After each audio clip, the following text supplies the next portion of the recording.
about how to coach a pair of ducks. um, um, Pair of ducks? Before we get started on duck coaching, I want to mention that, or make sure everybody comments, shares, all of that good stuff. We are monitoring your comments while we do this, and thank you guys for watching. And I'm going to just turn it over to Jerome on that note, because I don't know what I'm doing anymore. Hello, everybody. Welcome to another Tuesday Live here at 4 with us. I'm a little confused as to what coaching a pair of ducks means myself, so hopefully I get to figure that out by the end with you guys as well. So we will get started in just a sec. We do have a good handful of staff here today, so I want to go ahead and let them go ahead and introduce themselves. So we can start with Lisa. Hi, welcome. Thank you for being here as always. Be sure to like, share, comment on all of this. We appreciate you adding content to this as well. It makes it much more interesting. Who am I? I'm Lisa. I am a couples coach, and I'm also the owner of Certified Life Coach Institute. Welcome. Yes, please interact. We are watching your guys' comments, so we will respond to you guys if we have the second to. And over to Dan. Hi, I'm Dan Alex. I'm lead trainer facilitator with Certified Life Coach Institute. I am a certified interpersonal hypnotherapist, which I get into paradoxical stuff doing that. And I am a professional certified coach with the ICF. That PCC does not stand for paradoxical certified coach. It's a professional certified coach. And as always, we are happy to have Anthony here with us as well. Hi, everybody. My name is Anthony Lopez. I'm the content writer and copy editor for Certified Life Coach Institute. I'm usually hiding in the back end or in the comments and writing the blogs, but today I'm joining as a guest. We're talking about a pair of ducks, Brooke, or a pair of ducks? Ducks. Or a paradox. I don't know. So yeah, today we're going to talk about leadership coaching, kind of, but leadership paradoxes in business, paradoxes in life, and how to manage them, how to coach them, what they are. Let's just talk paradoxes, shall we? Dan, one of Dan's favorite paradoxes are no absolutes. That's my favorite. You use it often. Absolute statement. That is an absolute statement. Yes, it is. So there's something to break every rule as well. But is saying that there are no absolutes as an absolute statement, does that break the rule of absolutes? Yes, it does. It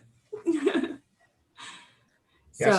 So what is a paradox, I guess, in general, like as a definition? Then it'd be something that's like self-contradictory. Yeah, it's something that contradicts itself in and of itself. I can give you the exact definition. Two ideas or mindsets that are diametrically opposed yet coexist. Very similar to duality. Sometimes even prove one another to be true, that's when the brain really starts to hurt. This is brain hurting territory. But I love them. They're one of my favorite things. So we know Dan's favorite. Anybody else have a favorite paradox? Just trying to think of one. And there's one that's fairly common. You have to spend money to make money. There's one for you. I think giving to receive is a really big one. Yeah, they hear your brain. Doesn't make a whole lot of sense, right off the bat, just saying it, but exploring it a bit more kind of makes much more sense, which I'm sure we'll have some time to dig into that. My other favorite comes from Zen philosophy, and it's do without doing and all gets done. Yeah. What? Okay, so I'm just gonna sit here. Am I doing though? Technically, am I doing? Even if I'm sitting, am I still doing? Yeah. You are doing. So we're always doing then. So we can't ever not do. You're interacting, you're contemplating where you're going. So you are doing, right? And even when you're no longer alive, on some level, you're still doing. It depends on your belief system. Well, you're decomposing. That's still doing, isn't it? Yeah. I don't know if that's you Getting doing dark the real thing fast. rather than the things inside of you doing things. Well, but technically they are still kind of doing. Yeah, but they're not you though. Well, I what think- defines you? Oh no, we're gonna get really deep. Really Yeah, fast. Yeah. I'll go with my favorite paradox. I don't know if this is a paradox, but I read it, I remembered it, and I tried to type it out so I could see exactly what it said. If the brain was so simple that we could understand it, we would be so simple we couldn't. Read it. Say it one more time. If the brain were so simple that we could understand it, we would be so simple that we couldn't. Oh, funny. Yeah. So paradoxically, we're intelligent enough to understand a lot of things, but if we were able to understand ourselves, we'd be too simple to understand ourselves. And So, it just kind of goes like that. Therefore, yeah. I had an existential crisis many years ago. You're gonna have one right now today. In that I went and I was speaking, I was in a class in college. It was called What is the Meaning of Life? And through that, I had the opportunity to speak with a bunch of heads of different religions and things of that nature and talk to them all. And I think one of the wisest things said to me is that you'll never know. Your brain could never understand if there was, so don't waste your life worrying about it. And it's not necessarily a paradox, but it reminded me very much of that concept, that if we were so simple, we wouldn't be able to understand ourselves. So I mean, to me, it speaks on a metaphysical level as well. What we do not know or understand might be that we're not, by design, we may not be meant to know or understand it, right? Which brings me to a business concept. Actually, Yeah, how can we bring this back down? No, that brings me to the business concept. There is a paradox of authenticity, and that to me it speaks into the paradox of authenticity. Dan, do you want to share what that is? That the more, okay, I need to breathe into this one for a second. Lisa, did we get your favorite paradox? I was just putting in there that one of the ones I recognize often, this is the beginning of the end. Now I feel like I'm in the middle. Is it always the beginning of the end? Could Or it's be. the end of the beginning. Where are we in the book? Ending is a new beginning. It's like that, at what point halfway through, you're walking through a forest, you're not walking into it anymore, you're walking out of it. Halfway. You're halfway, yeah, it's but you never know the halfway in that case, right? All right, Dan. Paradox of leadership. So the idea in the paradox of leadership is that with authenticity and the confidence of saying you don't know everything, that when newer leaders or leaders who are less confident in their ability to declare their ideas, if they adopt that behavior that they don't know everything and they're open to learning and getting input from the team, they tend to be seen as weaker leaders. But leaders who have been in position longer or who carry the confidence of they're sure of who they are, that when they step in front of that same group and say, I'd love to get your opinion on this too, I'm really not sure all the answers, they're seen as stronger leaders.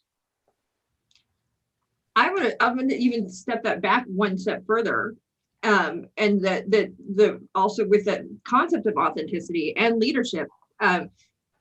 When you're leading, you're supposed to be strong, but you have to be vulnerable.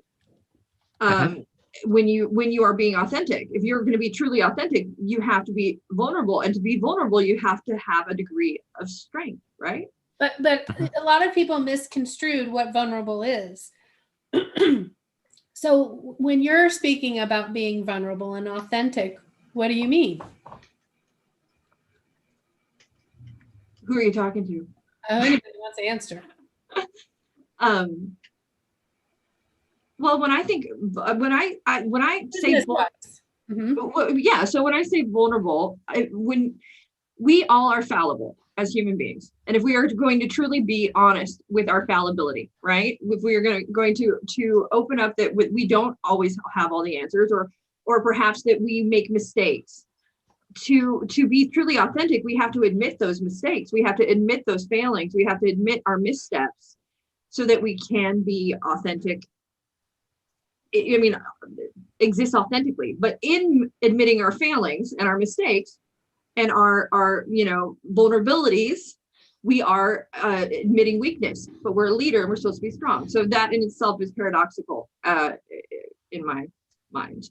Yes. Is that idea of the beginner's mindset, that when we're in that, it's like when we're in the learning phase and we know we don't know anything, that we're expected to be learning and be the receptacle of all this wisdom and knowledge that's being imparted on us. And then there's this weird space in between where we're supposed to know. And if we don't know, then we're somehow haven't learned enough. And then at the end of it, it's like the idea that the master has failed more. I say it a lot in training. The master's failed many more times than the novice has ever tried. Mhm. And if you talk to anybody in martial arts, they'll tell you there is no such thing as perfection, and they're always learning. So it's back to that. It's back to this conscious awareness that I don't know everything, and And I somehow think- that brings the ability to be vulnerable in an authentic way. Well, I think that too, what comes into play in this ultimately is that a good leader doesn't need to know everything. A good leader can have a good team and know who to have on their team and when to make them shine, when to turn to them, and as a leader, I shouldn't know everything. I don't have to know everything. I don't have to do everything. What I have to do is know how to lead and know how to put people in places that they will succeed so that everybody can succeed. And that's, I think, where that paradox opens up, or breaks down, right? Is in accepting that as a leader, I don't need to know everything. As a leader, I just need to know how to see what my team knows. That's the classic Steve Jobs quote. That's the classic Steve Jobs quote. I don't hire smart people to tell them what to do. I hired smart people to tell me what to do. Mm-hmm. Yeah, exactly. And so that's why, I mean, that's I think it's actually more of a misnomer or a misconception in leading, that you're supposed to go in and have all this ton of experience. I started managing huge teams of people at the age of 19, and I'm talking adult men that were in their 40s. They were not happy. But I was in that, I mean, I was given the role and the position, and I owned it, and I did. And it had nothing, my boss told me to lie about my age until I was 27 years old. She was like, you lie until you're 27. At 27, you can be your own age. that brings up a paradox, though, because you weren't being authentic if you were lying about your age to sort of please. I just never brought it up. Below you, yeah. But I guess it depends on the person. What is an acceptable concession? Well, and as far as getting the job done. I had people. There was a woman on my team that was my boss. She stepped down, and I was put into her position when she voluntarily did. Mm-hmm. And she, both because of my success and because of my age, ended up quitting and was very like she and tried to like take people with her. Like, fortunately, they did not, but it was a thing. And at I was 20 at the time. I was it was very kind of, she was also a mentor of mine. So I was like, what happened here? But that's an interesting thing. Age and kind of, age and wisdom, age and leadership, age and business. A lot of times there's a lot of ageism stuff that goes on the opposite way. And actually in both ends, truly, mm-hmm. on both ends. Like, yeah. Do you think, looking back now, would you have, at 20 years old, would you have laid down the law and been like, I am this age and I am, your manager? I think I wouldn't have handled it any differently, in fact, because it never came up as an issue, apart from just my boss telling me just to keep it on the down low. Hearing once in a while that one or few people were kind of upset, but they still listened, and they didn't, they still did their job and did it well. Because ultimately, no matter my age isn't relevant as long as I'm doing my job and leading in a effective manner. So when we think of effective leading, the paradoxicals, I don't know if that's a word, or did I just reinvent one? Anyway, the connection to how does having a paradox work to an advantage in leading? I mean, well, I think if we look at the paradoxes, I'll just list a few in business. there's like innovate versus optimize, in which are actually in opposition of one another. Adaptation and authenticity.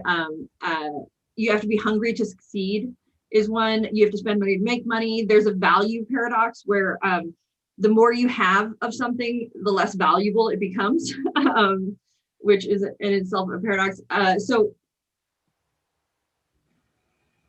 how can it be beneficial? Is that you get to find the balance between the two, right? Is that you don't want to ignore either side because both are important, and it's finding that balance. But it may not be a balance. It's determining what bits and pieces of each side work to the benefit of the corporation or the situation or the team. Yes, absolutely. So only becomes paradoxical if you follow both points to their like extreme ends simultaneously. Or if Then you it becomes paradox. let's say if you have a team of people and there's a team of people with this mindset, the team of people with the operations mindset, and the team of people with the innovation mindset. And so the innovation mindset people are fighting for what they think is most important. And then you have the other ones fighting for what they think is most important. And that's where you get that sometimes that clash in business.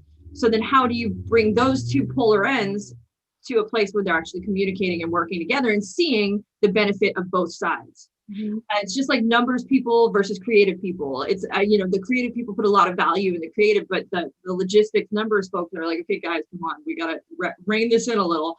But you have to find that balance between the two because both are very important and critical.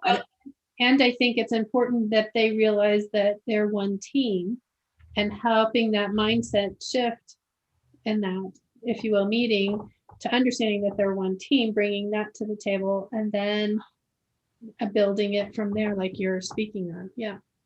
Hi, Letitia, by the way. That reminds me of a concept that came up in one of the recent level twos. I think it was last month. The idea, and it's a bit of a paradox as well, that anyone who is more than about 75 miles away from you is suddenly an expert because the people in your local area couldn't possibly be.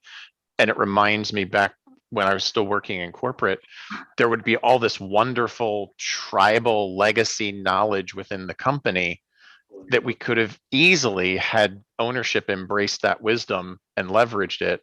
They wouldn't have had to hire somebody from outside the company who they're the expert because they have the word consultant after their name, to actually come in, mine all of us for our wisdom, and then regurgitate it back to ownership. Well, and then, what is the issue there? There is a disconnect between the management and the employees, and that leads me to another leading. A good leader doesn't lead. There's another paradox for you. A good leader does not lead. What does that mean for you guys? For me, it means allowing people to, like, holding and supporting, not letting somebody walk off of a cliff, but at the same time, letting them make their own decisions to learn from them. As you say, don't walk off a cliff. I think give them enough rope to hang themselves. Like, so I'm killing my people. You're saving them from the cliff walking. Oh, I'll give them enough rope that they can climb back up. What they do with it once they go over the edge is all there. Well, I've seen this at companies that at the same company that I've worked at, where people were in different leadership positions, and I would see mainly two examples of this: either leading by example, which is they're down in the dirt with us and they're doing everything we're doing, and they're leading the way as actual leaders. But then you also have on the other side people who lead by not leading at all. They just have certain expectations for us. They don't micromanage a lot. They're more of a support staff than they are really think anything else. And if we have questions, they sort of have an open environment where we can go to them with our questions, concerns, or problems that need to be solved by them. And then they'll take on that more leadership position, but they're mostly just hanging out in the background. So I see those two types of leaders more common in sort of like workspace environments. And I think both are good, right? I think that they're, I've always believed in getting in when the time comes, rolling up your sleeves if your team needs it, and being willing to do that.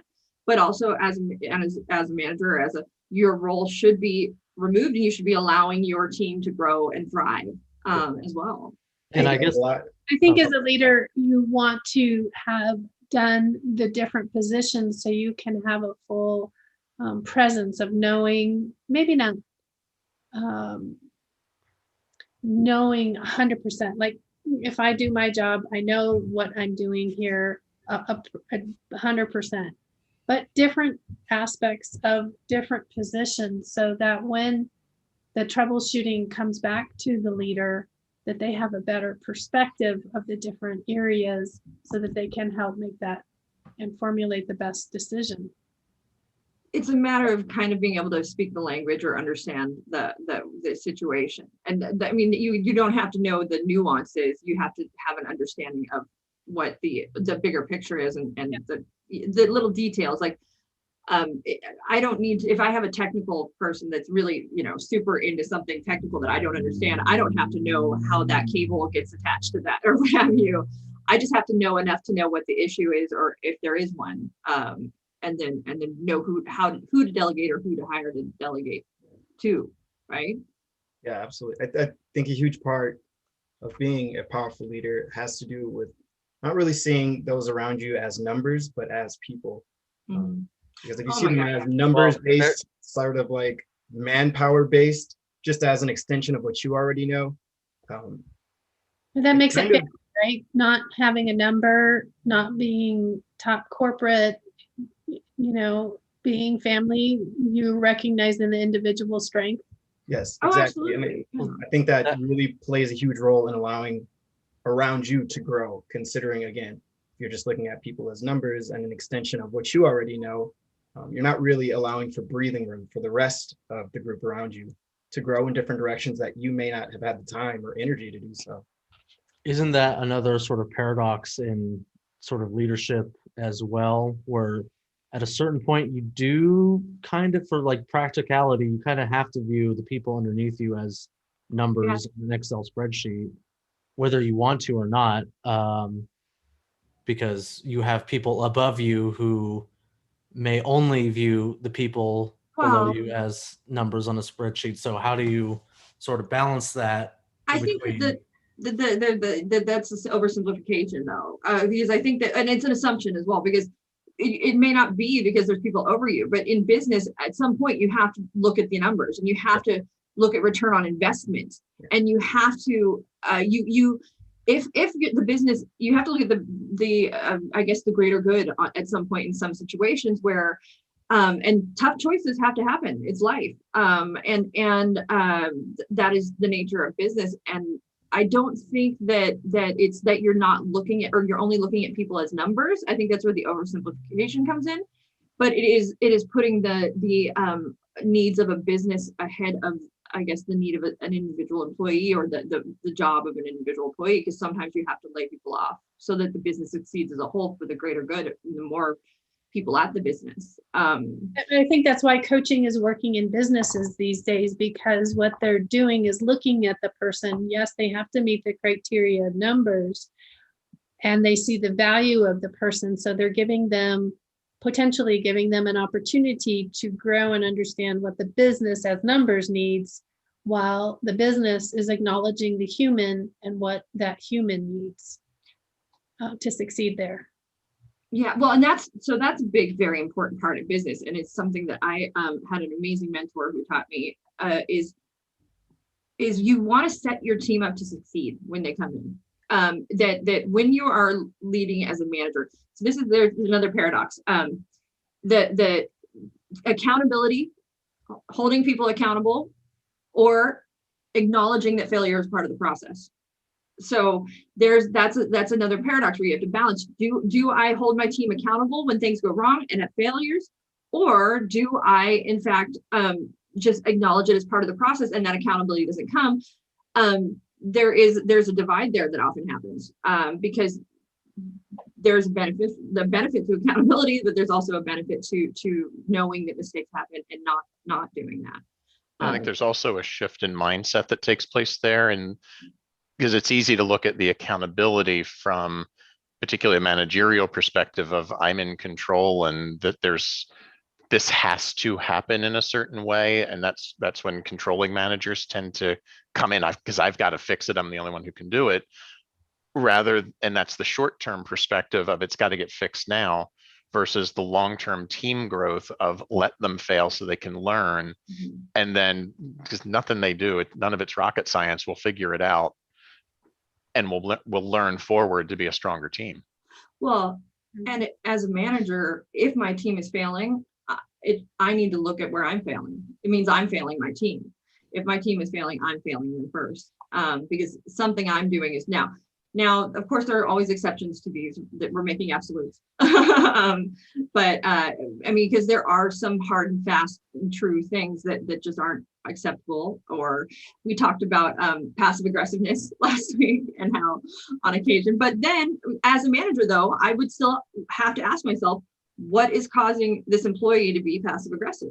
What environment am I creating that they cannot share their emotion with me? Or how can I create that space?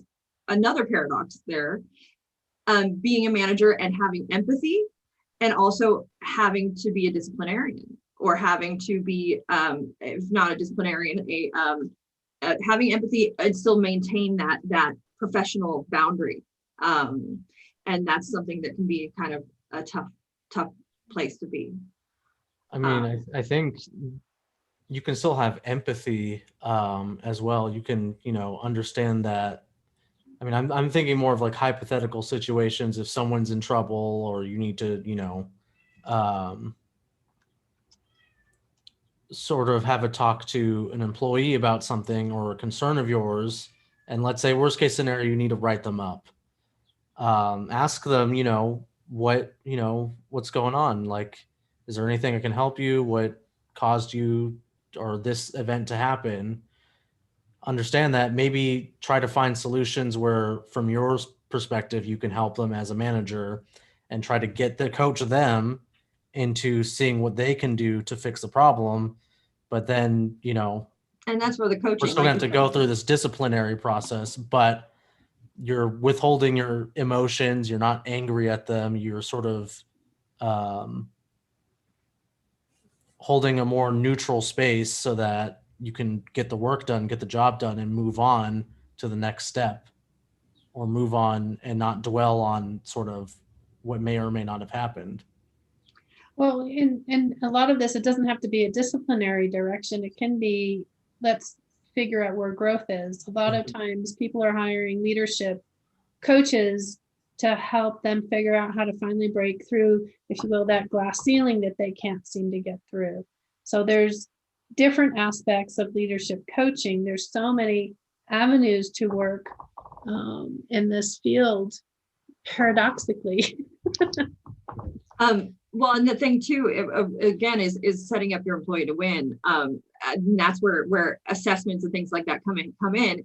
If I am, as a manager, put my employee in a position where they feel like they're failing, or they don't feel like they can do a good job, and that continues, that employee is inevitably going to fail. They're inevitably going to not do as well and be as productive as if I instead talk to my employee, find out what they're passionate about, figure out what they're good at, where they excel, what their strengths are, and place them so that they are in a space where their strengths can shine. That employee is going to be, an employee that's 100 times better than when you put them in a space where they're miserable. And so that's where that assessing, that knowing, that empathy, that coaching space comes in very, very handy, because you can really get to know your staff and then place them accordingly. And if you're not you, then that's where having a coach come in and do that is very beneficial for you. There's another paradox in that, serving your staff rather than necessarily leading them. And that's leading without leading. Yeah. So. Well, and that's also listening too to your staff. When they come in, ask, what do you want to do here? What are you passionate about? How can I help you succeed? How am I failing you as well? Dan's familiar with the 7 Hats by, what's his name, Dan? Edward de Bono. De Bono, yeah. And that is a great place in space to use that concept, where you wear different hats and they represent different concepts of ways to look at a given situation.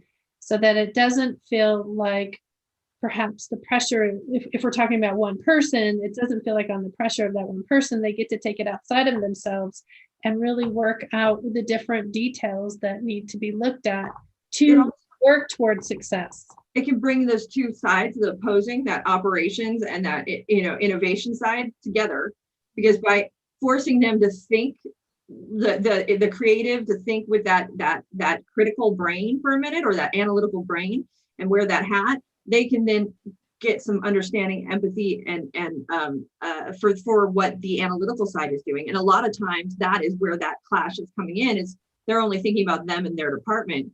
So getting them to have a better understanding of the whole picture, and that it's all interlinked, is kind of critical. Yeah, And that's a great way to do that. What? That's one of the paradoxes of de Bono's thinking hats, is you have this big problem and everybody tends to talk about all of it, and the water gets muddy. But when you wear those individual hats and only focus on the facts or the growth opportunities or the obstacles one at a time, and you parse it down into compartments without the others muddying, that you actually get a more clear holistic view by focusing on one thing at a time. Mhm. Paradox. And you get everyone participating, the opposing teams that were opposing, and they're now contributing to the growth of what direction they're moving in. Mhm. So Sue Bull says correct placement of an employee with their talents is most of the battle. And then Letitia Walker says it's important to have company values that weaves within each role, such as act as an owner at different levels in someone's career can mean different things and functions. But I think, yes, company values, I mean, it's like setting the intention, right? Very, very important. Do we have an intention? Coaches. I'd like We do. There's a mission statement. Somewhere. We don't know it off the top of our head, but it's up there. It's there. We spoke about it. There was another paradox I was going to bring up. I've got a paradox. Yeah, go ahead. That's not really focused on That's what it is. being a leader to people underneath you. It's more so if you are climbing the corporate ladder or trying to become a leader sort of in a system, how do you work with looking out for yourself, number one, being competitive, yet at the same time trying to work in a team and you have good relations with people around you?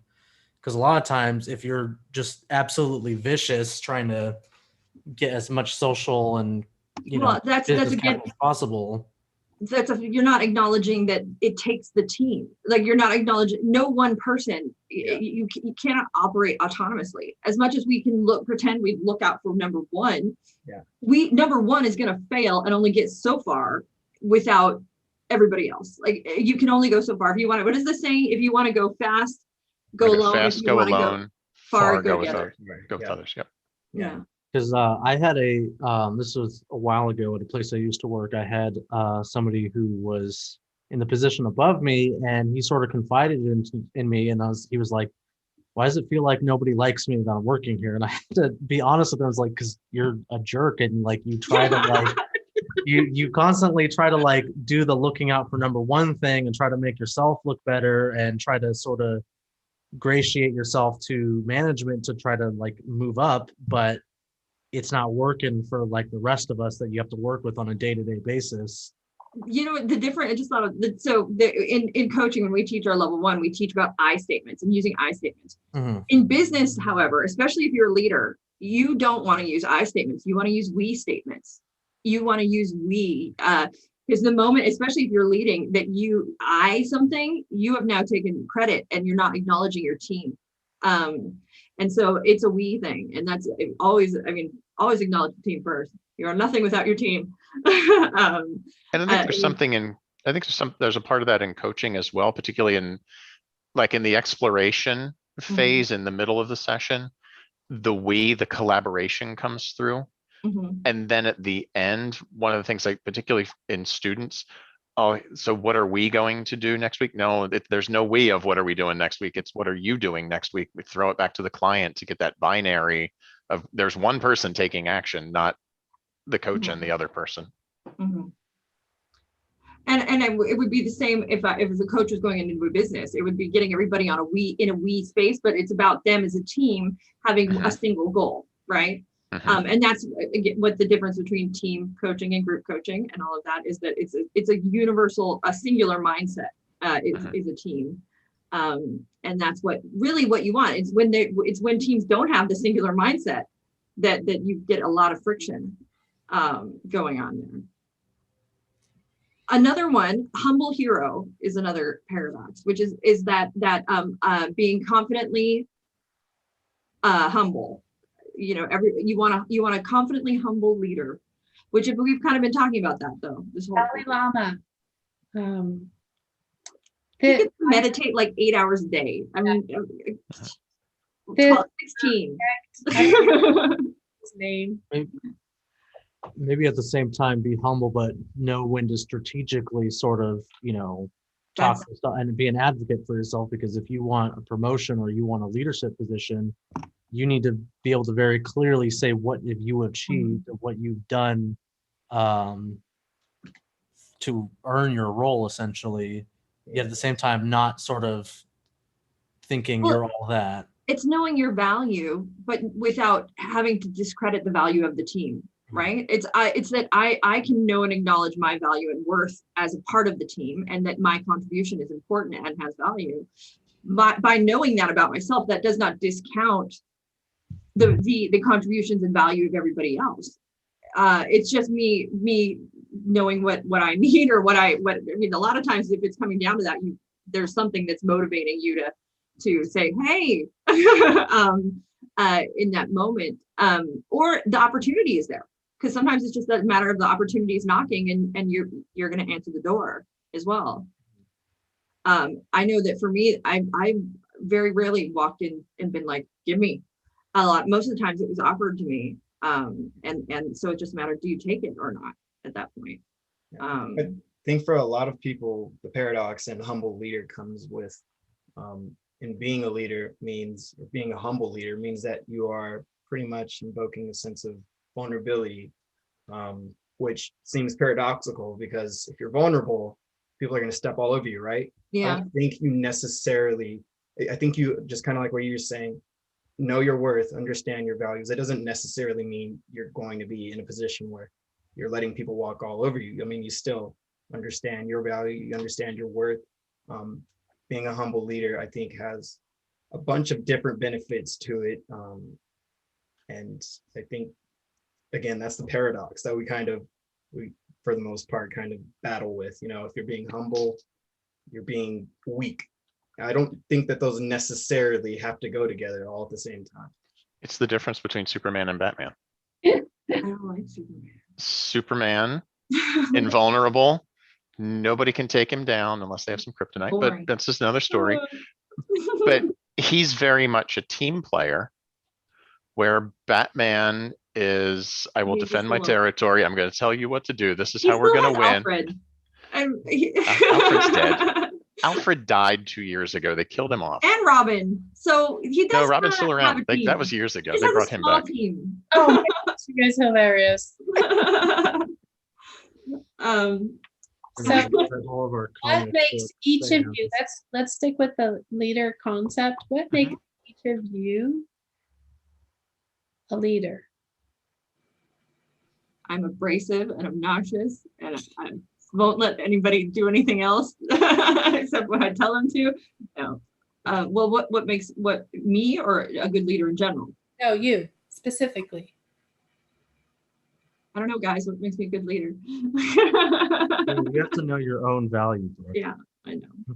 It's one of those moments where it's like, man, I gotta say good things about myself. Yeah. And it's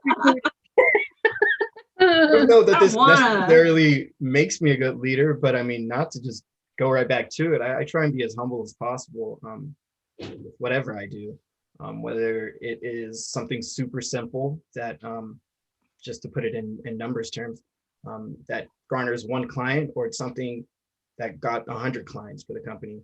I think I try and stay just as appreciative and humble in that space, regardless of where that's at on that end of the spectrum. As I said, I acknowledge that I'm nothing without my team, that without them. So that I'm grateful, I guess. Being grateful for my team is huge, and that makes me a good leader. I also think listening to them, but also being able to make a decision as well. So being open and to all of the input, and then being able to move forward with that knowledge and guide, I guess. But in the whole time, always, with everybody's input as well. And never thinking that I am the end all be all, one and only, anything in an Exactly. that it is in fact a team. I know for a fact, a big one that I see in everyone around me right now is the ability to allow themselves to be critiqued. That is something Please. I see in everyone here. And, I think that's huge, because I mean, without that, you can't really grow from, to continue to be a good leader. And well, I think maybe critique has a lot of baggage. Yeah. I think it's like feedback or communication or just sharing. So I think critique sounds like critics, and critics really don't have a stake, and they're just saying what's bad about something without any sort of solution. Where critique, you're supposed to take that and then grow from it, and hopefully it's not just bad things said about you. What the critique is, it's something that's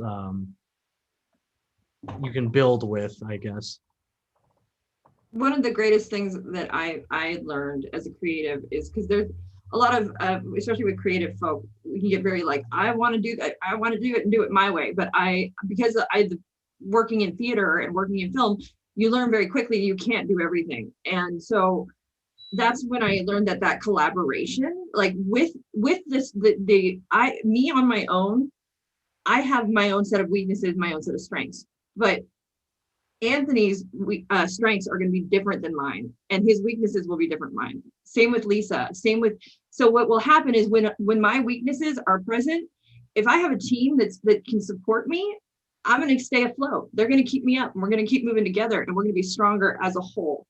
And that's what happens is you get the chance to have weaknesses so that you can learn and not come crumbling down. Why? Because you have the support of the people around you who have different strengths, and they can help you through it. And the end product of everybody's different thoughts, everybody's different strengths coming together is 5 times stronger, because those 5 people were there than if it was just one building it.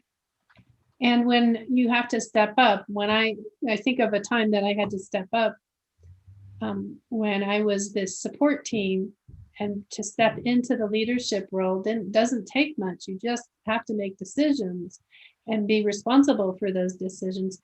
And sometimes in a leadership position, people are uncomfortable making those decisions. They don't want to do it wrong. That failing forward concept is not an acceptable direction. And yet, as a humble, vulnerable, strong, supportive leader, you have to be able to be moving towards a direction that potentially you could fail at. Oh, absolutely. Right. You have to take risks, especially entrepreneurs. I mean, that's part of the process. Yeah. Failure is. Who wants to? Nobody wants to, but at the same time, if we didn't, then we wouldn't be succeeding in moving in a direction. I forget the exact. Oh, go ahead. Go ahead, Dan. Dan.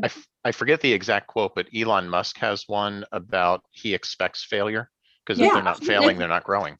Yeah, it's not failure. I just said this with Jerome. We had a conversation when something went kind of not how we expected, and we were like, okay, so what do we do? How do we change? How do we adjust? And then I was like, there was something about it being a mistake or failure. It's like, no, there's no mistakes. It's an accelerant to change, and it's a reason to learn. That's all it is. This is a lesson. It's something we can learn from and grow and be stronger of, and it's an accelerator to change. And that's a good thing. At the end of the day, that failure is going to make us grow and stronger. Learn that was not the direction that works best for us. We learned the other. Instead of making a left, we needed to make a right. So now we've refined our process. Now is what politicians say it all the time. It's a teachable. Oh God. Point is what it is. I didn't even hear him. All I heard Yeah, was what did you say? Sorry. I said politicians say it all the time. Whenever they kind of caught red-handed with something, it's a teachable moment. I'm sorry. I apologize. It's a teachable I'm moment. There going we go. to learn from this I'm gonna get mistake, that and we tattooed. will move forward. And they tend to say "we" a lot more whenever they make the mistake instead of "I." Right? It's the I when they're taking their credit, and it's a we when I'm. Oh, we'll see because they're being supported by their team. But Dan, that's, I mean, in this. Lisa, what makes you a good leader? Well, I was asking Dan. Oh, okay. Wow. Now I'm the one who's in the humble space, not sure It's what not to so say. easy, right? It's not. It's like Yeah. And I think Yeah. it's an empathy and at the same time a strength and confidence to hold space for others to learn in safety, whether it's teaching or whether it's with clients or when I was in corporate, it was very much a team approach, no matter what I did. Mhm. And do you notice how the theme in all this, all of us are as leaders, as when we are asked what our leadership qualities are, every one of us has referred to the team in every case. A leader can only be a leader because of their team. Mhm. And the ability to interchange the leaders within the team is valuable, because allowing someone else to be in that leadership role gives them an opportunity to learn and grow in different ways that they haven't had a chance to do. Yeah. From what was one of the things I told you, it's kind of paradoxical. Always be training your replacement.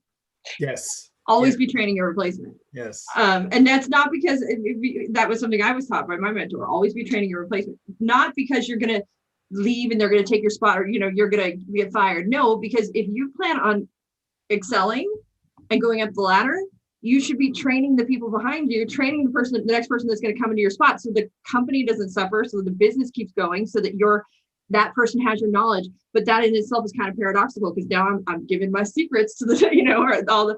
But it's okay, because you're doing it with that abundance mindset, that forward mindset, that I'm going to be, no, this is because I'm going to be moving forward and getting stronger and doing better. And so I want the next person to be successful when they come into my spot, and not be left high and dry having to figure things out, because what does that do? That hurts the business, that hurts the bigger picture, right? And there's enough out there for everyone as well. That's all Yeah. we keep in mind.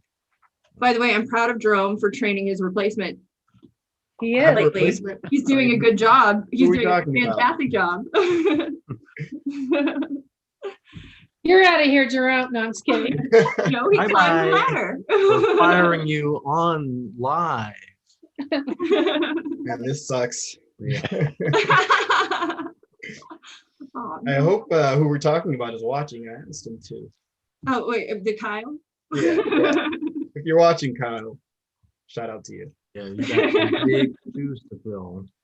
Did you give him you better be watching this, Kyle, talk?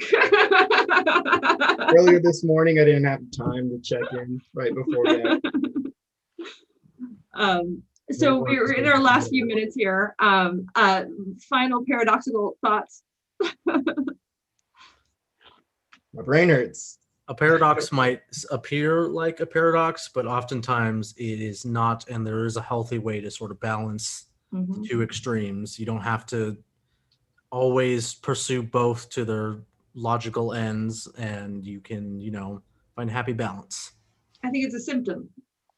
I agree, which I would also say it's a symptom. It's if you feel like you're stuck and divided like that, or it means that there is a need for balance to be restored in some capacity. And so instead of looking at it as like an impossible situation, look at it as a situation that just needs some attention.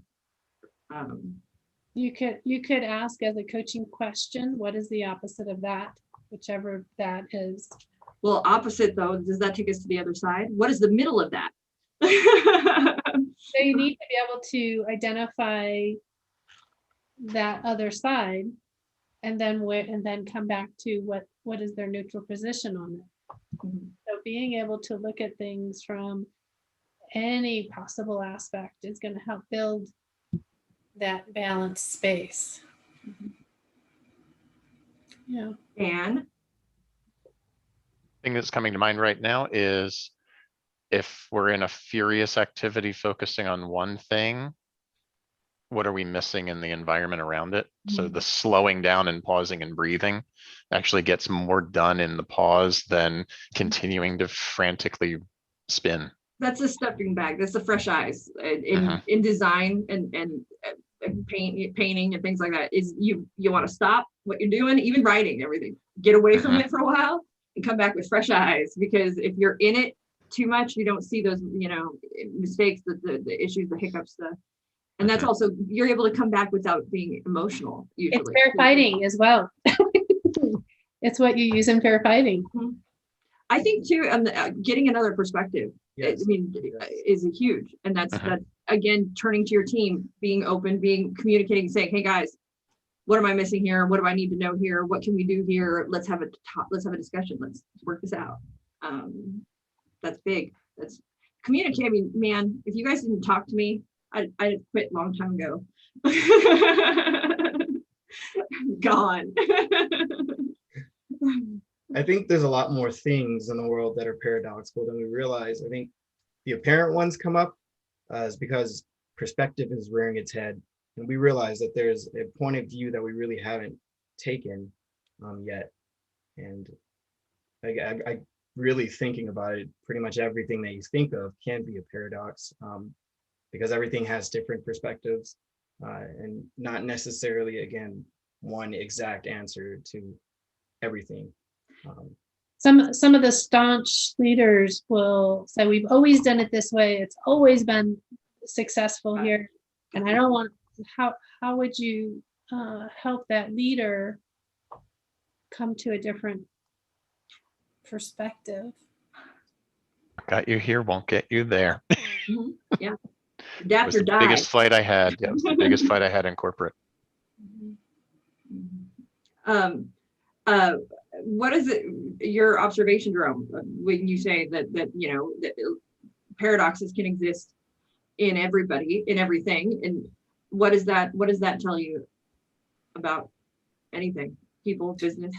Yeah, there is, again, there is never one absolute answer, unless you're saying there's never one absolute answer. I think there's just there's always different ways of doing things is really my takeaway. And there isn't necessarily a law that is just unbreakable that says if you do it this way, this is going to be the outcome. I think there's always potential for things to change in the world, and for different, again, processes to change for different outcomes. I think just keeping in mind perspective is huge. Perspective can alter the outcome of things in ways that you didn't expect because you were so concerned about doing it this one way that we've done forever. And this outcome's been the exact same way over the course of 100 years, successful, it's been documented, but taking a different stance on it could potentially drive that success even higher, I think. I mean, we'd all be in our Flintstones cars still if we didn't embrace a little change now and again. And that's that adaptation, that innovation. You've got to accept it while at the same time maintaining your business at the same time. So it's a balance, all about striking that balance, right? It's resilience. What we're talking about is resilience throughout this whole conversation. While we're talking about paradox, it's how to build resilience in the process of being a leader, in the process of being in a relationship, in the process of anything. That resilience is what allows us to adapt and grow and change. And what's interesting, what helps you be more resilient? Having a support system, right? Having a support system, yeah. Having a plan. Being able to listen. That these are all things, being flexible and being these are all things that help you be resilient, all things that make also good business, good leaders. Yeah, without a doubt. So, all right, well, we're gonna, Jerome, do you want to mention the challenge? Yes, let's challenge it up for a second. Because it has just been extended, everyone. It did, I extended it without even telling you. It's okay, I got my eye on everything, I've seen it. Yeah, no, it has been extended to, if I'm not mistaken, March 30th, right? Okay. So what I want to do is just briefly go over it quickly. If you guys are still watching, I think I might go ahead and break this down so that we have a quick, short, brief video as well to show to you guys. We are doing the CLCI how-to challenge. And what we're doing is going ahead and asking you guys to hop online, go ahead and give us a video of you doing something. We want you to go ahead and, it doesn't have to be anything that's extremely difficult, something that is, you know, out of Yale or anything like that. It could be something as simple as we've got Sue. Have we checked on Sue's latest submission? Sue has done several, but I forgot we have more prizes Yes, I know. too. So we're giving away over $3,000 worth of prizes in this challenge. So over $3,000 in worth of prizes with the 4 restreams. We've also got 2. Basically, you're getting websites being given. So that's huge, especially for new coaches. That's huge. So that right there is over $3,000 in prizes that you could be getting just by filming a how-to video or liking or sharing or commenting. So yes, quickly, I'm gonna do the points. We'll do this. We'll run through them quickly. So the way that so these are points for submissions. You get a certain amount of submissions based on the point total. So for interacting, this is a how-to video. Well, we're gonna say this is a how-to. So if you go ahead and share this video, you get 5 points for that. If you comment on it, you get 2 points. I've seen we had some comments throughout our stream, so you guys get 2 points. And then if you like this, you get 1 point. And if you really want to ramp it up, get in on the fun, you can actually go ahead and create your own how-to video, which is what we're asking you guys to go ahead and do. Again, whatever it is that you want to show to the world that you know how to do, go ahead and put that out. That's 10 points worth of submissions. And then if we want to pay it forward too, this is kind of a pay forward type deal where we're trying to get out there as well. If you tag somebody and challenge them to go ahead and do a how-to video just as you did, that's another 3 points worth of submissions. So that's a lot of points. That is a lot of points. So there's a lot of opportunities to hop in and potentially win. I mean, I'm going to drop $3,000 that we're talking about. I'm going to drop in this here thing in the comments an article that was written last week that has a list of all of the ways that you can get points, and it's on our website. So it will be included in this blog as well for this video too. Yeah, read the blogs, guys. They're really good. Read my They are really good. They are very good and well written. Okay, well, guys, well done. And way to be humble. And Brooke also helps with them too. She's a very good editor for me. You guys are great at them.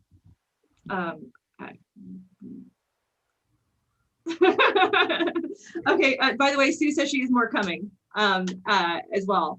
So we're going to finish up. And on that note, everybody watching, make sure you check out Certified Life Coach Institute. Join the challenge, #CLCI how to, and also enjoy or embrace your paradoxes, everybody. Embrace them. Yes. All right, that's all. That's important. Bye, Yes. everybody. #CLCI had to. Yes, that's Hashtag. very important. Make sure you get that on there so we can track. Please do. Read the articles too. Bye, ducks.